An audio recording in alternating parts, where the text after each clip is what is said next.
सर्वप्रथम बड़ों को मेरा सादर प्रणाम, छोटों को मेरा ढेर सारा प्यार। मैं आपका मित्र, आपका दोस्त हेमंत इंडिया आज एक नई वीडियो के साथ आपके बीच में प्रस्तुत हुआ हूँ। आज हम जिस चीज़ पे चर्चा करने वाले हैं वो शहीद आजम भगत सिंह जी की जीवनी के ऊपर हम चर्चा करने वाले हैं। और आज हम जिस महान व्यक्तित्व या जिन महान व्यक्तित्व के बारे में चर्चा करने जा रहे हैं वो किसी तारीफ के मोहताज नहीं है, या सरल भाषा में यूं कहें कि अगर हम उनकी तारीफ करने बैठ जाएंगे तो शब्द भी कम पड़ जाएंगे। ऐसे थे हमारे शहीद आजम भगत सिंह जी। तो वीडियो शुरू करने से पहले आज हम इसके अंदर आधुनिक इतिहास के महत्वपूर्ण टॉपिक चोरा चोरी हत्याकांड, काकोरी कांड और इसके साथ ही साइमन कमीशन पर भी चर्चा करेंगे जो भगत सिंह जी से जुड़े हुए हैं। तो चलिए शुरू करते हैं भगत सिंह जी के बारे में। ग्राम बंगा या बाउली में जिला लियालपुर पंजाब, जो वर्तमान में पाकिस्तान पंजाब प्रांत का एक भाग है, 27 सितंबर 1907 को एक सिख परिवार में पिता किशन सिंह, माता विद्यावती जी के घर में सरदार भगत सिंह जी का जन्म होता है। भगत सिंह जी बचपन से ही बहुत जुनूनी थे। उनके अंदर राष्ट्र प्रेम की भावना कूट कूट कर भरी थी, या यूं भी कहना गलत नहीं होगा कि उनके रगों में स्वतंत्रता सेनानियों और क्रांतिकारियों का खून बहता था, क्योंकि उनके पिताजी किशन सिंह और चाचा अजीत सिंह गदर पार्टी से जुड़े हुए थे और क्रांतिकारी गतिविधियों में भाग लेते थे। इसी के साथ उनके चाचा अजीत सिंह, करतार सिंह सराबा हमेशा भगत सिंह जी के लिए प्रेरणा सूत्र रहे हैं। 1916 में डीएवी विद्यालय में तत्कालीन राजनेता या महान क्रांतिकारी लाला लाजपत राय जी और रास बिहारी बोस से भगत सिंह जी मिलते हैं, और उस टाइम पे पंजाब में राजनीतिक पकड़ बहुत अच्छी थी उनकी। भगत सिंह जी के जीवन में टर्निंग पॉइंट कब आता है? 13 अप्रैल 1919 को जलियांवाला बाग हत्याकांड भगत सिंह जी के जीवन का एक टर्निंग पॉइंट है। इस घटना ने भगत सिंह जी को अंदर से पूरा झंझोर कर रख दिया था। इस घटना का मातम पूरा देश मना रहा था, क्योंकि यह भारत के इतिहास में सबसे खतरनाक घटनाओं में से एक था। 14 अप्रैल 1919 को भगत सिंह जी पंजाब के अमृतसर में जलियांवाले बाग उसी स्थान में जाते हैं, और वह उधर का मंजर देखकर, बहुत खौफनाक मंजर था वो, उनको उस मंजर को देखकर पूरा अंदर से झंझोर देता है, और वह नीचे पड़ी खून से सने रेते को अपने साथ जीवन भर के लिए निशानी के लिए वहां से उठाकर लाते हैं, और यह प्रण लेते हैं कि वो अंग्रेजी सरकार को भारत से खदेड़ कर ही दम लेंगे। 1920 को महात्मा गांधी जी और भारत के कई स्वतंत्रता सेनानियों ने अपने जितने भी उनको उपाधियां, अवार्ड दिए थे, वह इस घटना के बाद वापस करना शुरू कर दिया था। इसी के साथ महात्मा गांधी जी ने भारत में नॉन कॉपरेशन मूवमेंट, असहयोग आंदोलन चलाया था 1920 में, जो आगे चलकर 1922 में चोरा चोरी हत्याकांड होने के बाद उन्होंने वह आंदोलन राष्ट्रीय स्तर पर वापस ले लिया था। गांधी जी ने अपना असहयोग आंदोलन 12 फरवरी 1922 को बरदोली में एक कांग्रेस की मीटिंग में अपना राष्ट्रीय स्तर पर वापस ले लिया था। चोरा चोरी हत्याकांड क्या था? चोरा चोरी एक स्थान पड़ता है जो उत्तर प्रदेश के गोरखपुर में पड़ता है ये स्थान, और इस पुलिस स्टेशन का जो निर्माण करा था वह 1857 के जो क्रांति हुई थी उसके बाद इस पुलिस स्टेशन का निर्माण किया था। यह पुलिस स्टेशन तीसरे दर्जे का पुलिस स्टेशन था। इस पुलिस स्टेशन में एक उग्र भीड़ ने 21 पुलिस वालों को यहाँ पर बंद कर जिंदा जला दिया गया था। इनमें से 21 को तो अंदर बंद कर दिया था। एक पुलिस वाला यहाँ से अपनी जान बचा के भागता है और मजिस्ट्रेट को सारी घटना के बारे में बताता है। और 12 फरवरी 1922 को महात्मा गांधी जी अपना असहयोग आंदोलन वापस लेते हैं और वह तर्ज देते हैं कि जो आंदोलन है वो हिंसक हुआ जा रहा है, इसलिए मैं अपना असहयोग आंदोलन वापस ले रहा हूं। इसके साथ ही जब महात्मा गांधी जी अपना असहयोग आंदोलन वापस लेते हैं तो बहुत सारे राजनेता, क्रांतिकारी उनको मना करते हैं कि ऐसा मत करो, क्योंकि वो महात्मा गांधी जी के असहयोग आंदोलन के फेवर में थे। उन्हीं में से थे हमारे वीर भगत सिंह जी। जब महात्मा गांधी जी अपना असहयोग आंदोलन वापस लेते हैं, उसके बाद नए नए कई संगठन बनने शुरू हो जाते हैं। उन्हीं में से एक संगठन था जो 1923 में बनता है, स्वराज पार्टी। इसके संस्थापक मोतीलाल नेहरू और चित्तरंजन दास थे। और इसी के साथ 1914 अक्टूबर में एक और संगठन बनता है, हिंदुस्तान रिपब्लिक एसोसिएशन। इसके जो संस्थापक बताए जाते हैं वो है हमारे राम प्रसाद बिस्मिल जी और चंद्रशेखर आजाद। और आगे चलकर हिंदुस्तान रिपब्लिक एसोसिएशन काकोरी कांड को अंजाम देता है, जिसमें भगत सिंह जी भी शामिल थे। यह संगठन अंग्रेजी हुकूमत के लिए बहुत खतरनाक संगठन के रूप में सामने आया था, क्योंकि जब ये हिंदुस्तान की आज़ादी के लिए लड़ रहे थे तो ये युवाओं का संगठन भी बोलना गलत नहीं होगा, क्योंकि इसमें ज़्यादातर जो सदस्य थे वो युवाएं थे, जो अंग्रेजों को यहाँ से मार मार के खदेड़ कर भगाना चाहते थे। इसके लिए हथियार और गोला बारूद के लिए वो फंडिंग रेस करना चाह रहे थे, लेकिन उन्होंने सोचा कि हम अपने साथियों, अपने लोगों से ही हम क्या है डरा धमका के पैसा लेंगे।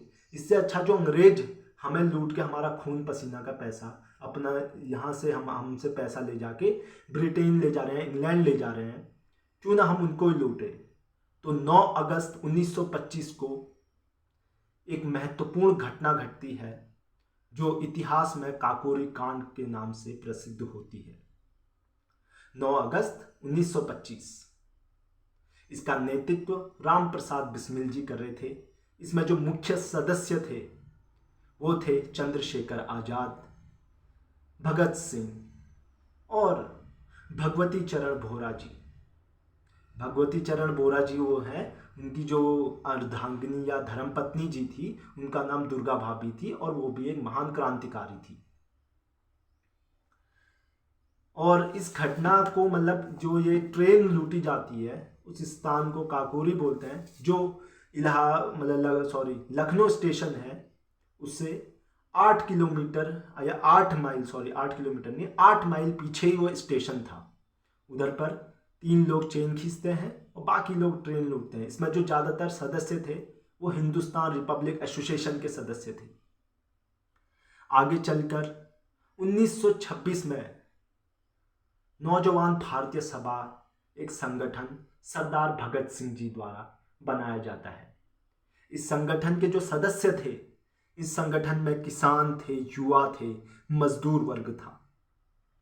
इस संगठन ये वामपंथी संगठन था जो अंग्रेजों से स्वतंत्रता के लिए संघर्ष करने के लिए तत्पर थी। और 9 सितंबर 1928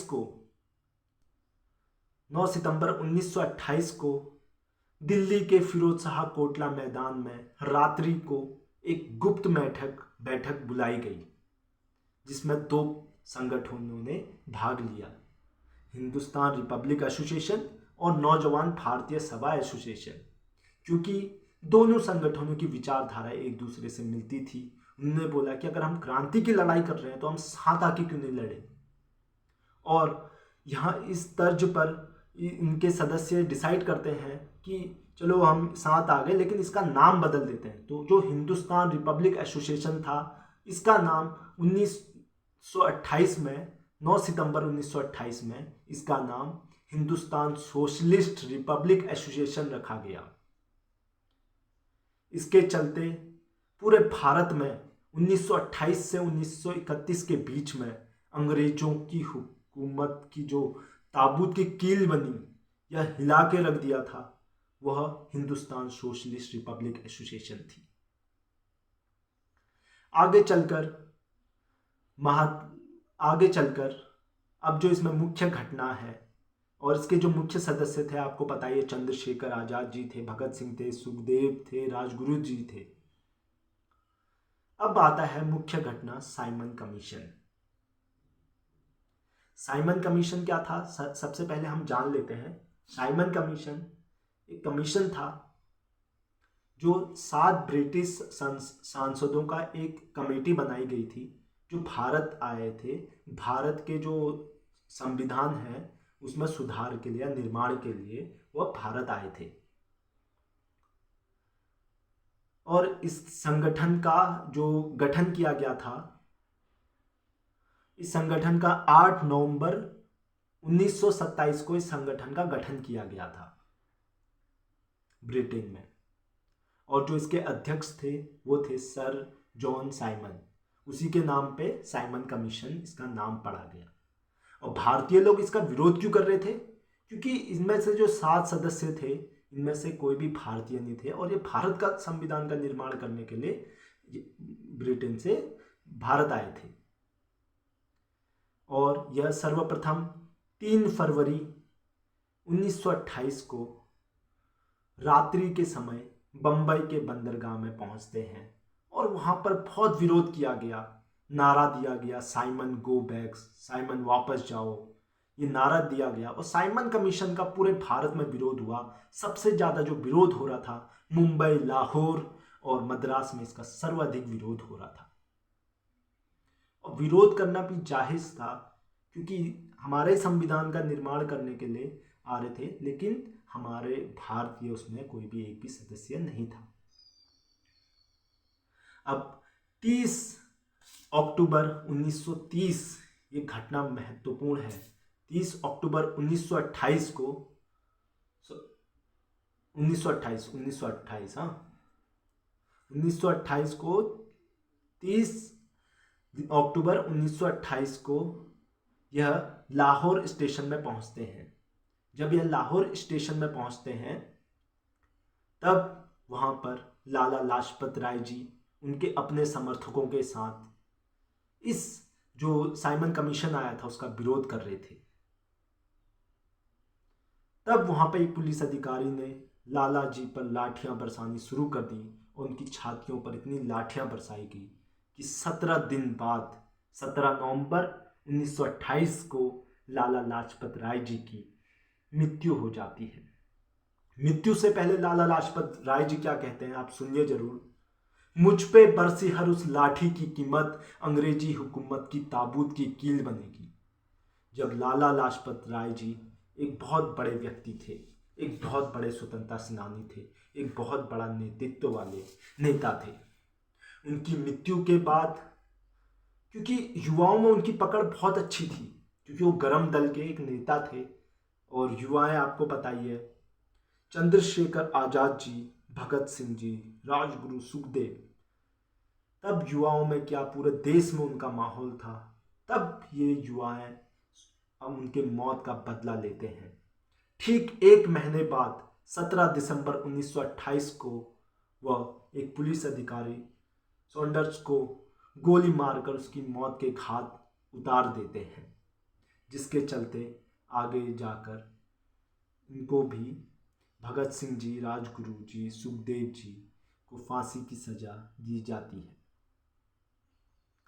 इसके चलते ही भगत सिंह जी द्वारा केंद्रीय संसद सभा में एक पत्र बम भी फोड़ा जाता है अपनी गिरफ्तारी करवाने के लिए, जिसमें भगत सिंह जी थे, बटुकर दत्त जी थे। आगे चलकर 27 फरवरी 1931 को एलिफेंट पार्क उत्तर प्रदेश में है, जहाँ पर कुछ मुखबिरों द्वारा चंद्रशेखर आज़ाद जी के बारे में ब्रिटिश पुलिस वालों को बताया जाता है, जहाँ पर पुलिस वाले उनको चारों ओर से घेर लेते हैं। जब पुलिस वालों को अपने चारों ओर घेरा देखकर चंद्रशेखर आज़ाद जी अपने आप को ही गोली मार देते हैं। वो अपने आप को इसलिए गोली मारते हैं क्योंकि उनका कहना था, मैं आज़ाद हूँ और आज़ाद ही रहूँगा। इसी के चलते भगत सिंह जी, राजगुरु, सुखदेव 23 मार्च 1931 को पाकिस्तान या पंजाब प्रांत के लाहौर सेंट्रल जेल में रात्रि के समय 7:33 में भगत सिंह जी, राजगुरु जी, सुखदेव जी को फांसी की सजा दी गई। जब भगत सिंह जी को फांसी की सजा दी जा रही थी, तब वह लेनिन की जीवनी एक पुस्तक थी, वो पढ़ रहे थे। वैसे भगत सिंह जी और उनके साथियों को फांसी की सजा की जो तारीख थी वो 24 मार्च 1931 थी, लेकिन उनको रात्रि में ही फांसी की सजा दी जाती है, क्योंकि भगत सिंह जी की ग्रिपिंग और जो उनकी लोगों में पकड़ थी, लोग आक्रोश न हो जाए करके उनको एक दिन पहले ही फांसी पर लटकाया जाता है। आगे चलकर और इसमें से महत्वपूर्ण क्वेश्चन अगर आगे, भगत सिंह जी ने जेल में रहकर कौन सी बुक लिखी थी, तो वह है मैं नास्तिक क्यों हूं। ये महत्वपूर्ण बुक थी उनकी, जो उन्होंने जेल में लिखी थी। और 64 डे तक भगत सिंह जी और उनके साथियों ने पाकिस्तान जो लाहौर सेंट्रल जेल था वहां पर 64 डे तक भूख हड़ताल करी थी। ऐसे महान व्यक्तित्व को मैं नमन करता हूं, और जो भी अपने महान क्रांतिकारियां और जो भी स्वतंत्रता से जुड़े थे उस टाइम पर, मैं उन सभी महान क्रांतिकारियों को नमन करता हूं और कोटि कोटि प्रणाम करता हूं। और मुझे गर्व होता है कि हम भगत सिंह जी मेरे आइडियल पर्सन हैं, और मैं भगत सिंह जी की भूमि या आप भारत के निवासी हूँ। मैं भगत सिंह जी, आप भी भारत के निवासी थे, इसलिए मुझे आप पर गर्व होता है। अपनी वीणा को यही विराम देते हुए मैं आपको सच सच नमन करता हूँ। वीडियो देखने के लिए आप लोगों का धन्यवाद, और वीडियो अच्छी लगे तो वीडियो को ज़रूर लाइक करें, और ऐसी मज़ेदार या जो हिस्ट्री से या इतिहास से रिलेटेड जो भी वीडियो देखने के लिए चैनल को सब्सक्राइब करें और बेल आइकन भी दबाएं, ताकि आपको जो मैं वीडियो अपलोड करूंगा उसकी नोटिफिकेशन टाइम टू टाइम मिलता रहे। धन्यवाद।